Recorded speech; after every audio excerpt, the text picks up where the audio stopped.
Assalamualaikum warahmatullahi wabarakatuh.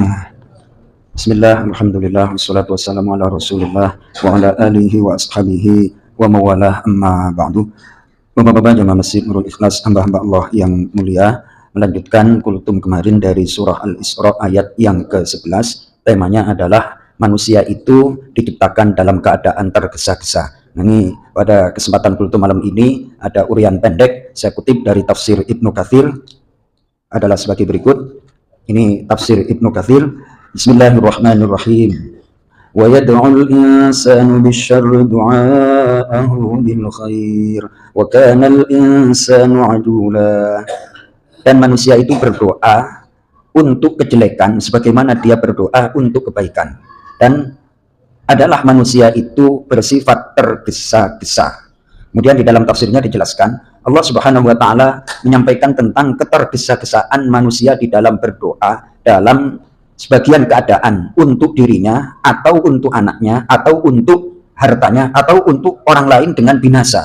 Misalnya ada seorang dizolimi, kemudian tepat-tepat dia menyampaikan nyumpahin orang itu, padahal itu nggak baik.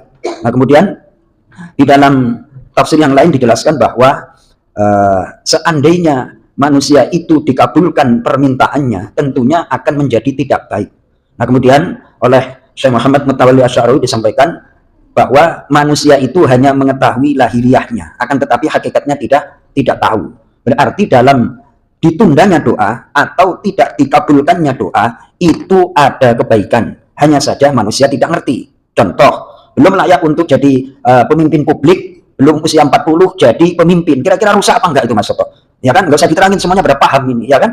Padahal pejabat tertinggi itu minimal usianya 40, dipaksain, ya akhirnya rusak kan kayak gitu. Kemudian ada ungkapan dari seorang ulama, man istajala syai'an qabla awani uqiba bihirmani. Apabila seorang bersegera belum waktunya, maka dia akan dihukum dengan terhalang. Jadi belum waktunya matang, terus diapain? Istilahnya kalau mangga diapain itu? Dikarbit. Rasanya enak apa enggak? Enggak enak kan kayak gitu, ya kan? Ada tokoh sentral belum waktunya menduduki itu dipaksain. Akhirnya apa, Bu? Rusak kan kayak gitu, Masya Allah. Ya, Pak Iwan ya? Itu rusak.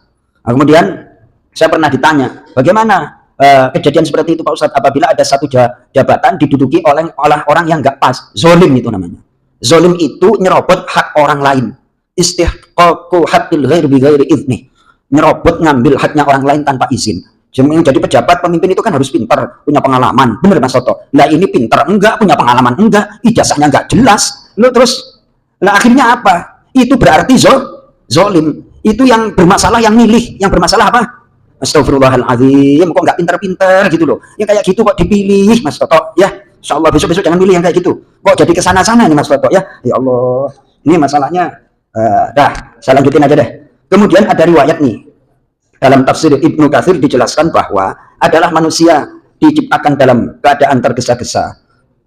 Sahabat Salman Al-Farisi menyampaikan dan juga sahabat Ibnu Abbas tentang kisah Nabi Adam ketika dia hendak bangkit berdiri sebelum ruhnya sampai ke kaki. Hal tersebut karena tiupan ruh itu min qibali ra'sih, dari arah kepala. Jadi ruh itu ditiup dari ubun-ubun, ntar kalau dicabut dari kaki. Makanya orang kalau nazak sakaratul maut itu adalah pegang kakinya dulu. Kalau kakinya adem itu berarti tanda-tanda. Terus dari ujung kaki ntar sampai ke lutut, shiftnya ganti malaikat. Terus ada dari lutut ke pusar, dari pusar ke dada, dari dada ke tenggorokan, baru eksekutor yang di tenggorokan ini namanya malaikat Israil, eksekutor itu. Jadi seperti itu. Ruhnya masih di kepala, tapi ingin bangkit. Ketika sampai di otak ruh tersebut, atosa, si Nabi Adam itu beresin. Faqala alhamdulillah.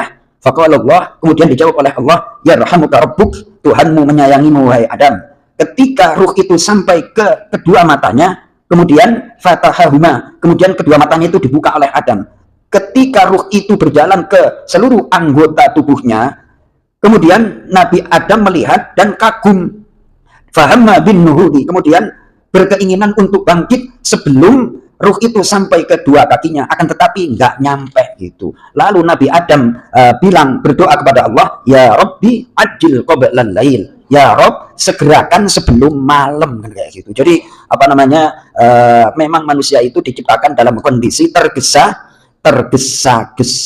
Sekali lagi kita harus belajar istiqomah, belajar bersabar, jangan tergesa-gesa. Walaupun manusia diciptakan dalam keadaan tergesa-gesa, kita kan tahu nih. Makanya kemarin saya bilang resep untuk narik perhatian itu gampang sekali. Ajuin aja sesuatu yang bersifat instan, isi cash di apa namanya, itu nggak perlu pakai apa, langsung cair, kan kayak gitu, langsung banyak.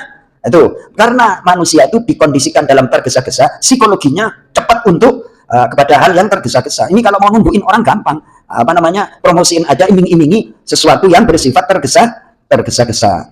Baik, demikian apa yang bisa saya sampaikan. Ini ada informasi salah satu jamaah kita namanya Pak Iwan yang jualan terok lasin di pertigaan itu lagi sakit, kena serangan jantung mendadak. Sekarang di rumah sakit, kita doakan mudah-mudahan beliau diberikan kesabaran, segera diberikan kesembuhan, bisa berangkat lagi sholat berjamaah, dan kita yang sehat mudah-mudahan dijaga oleh Allah Subhanahu wa taala. Ala hadhihi niyyah al-Fatihah. A'udzu billahi minasyaitonir rajim. Bismillahirrahmanirrahim. Alhamdulillahirabbil alamin. Arrahmanir rahim. مالك يوم الدين إياك نعبد وإياك نستعين اهدنا الصراط المستقيم صراط الذين أنعمت عليهم غير المغضوب عليهم ولا الضالين آمين. Assalamualaikum warahmatullahi wabarakatuh.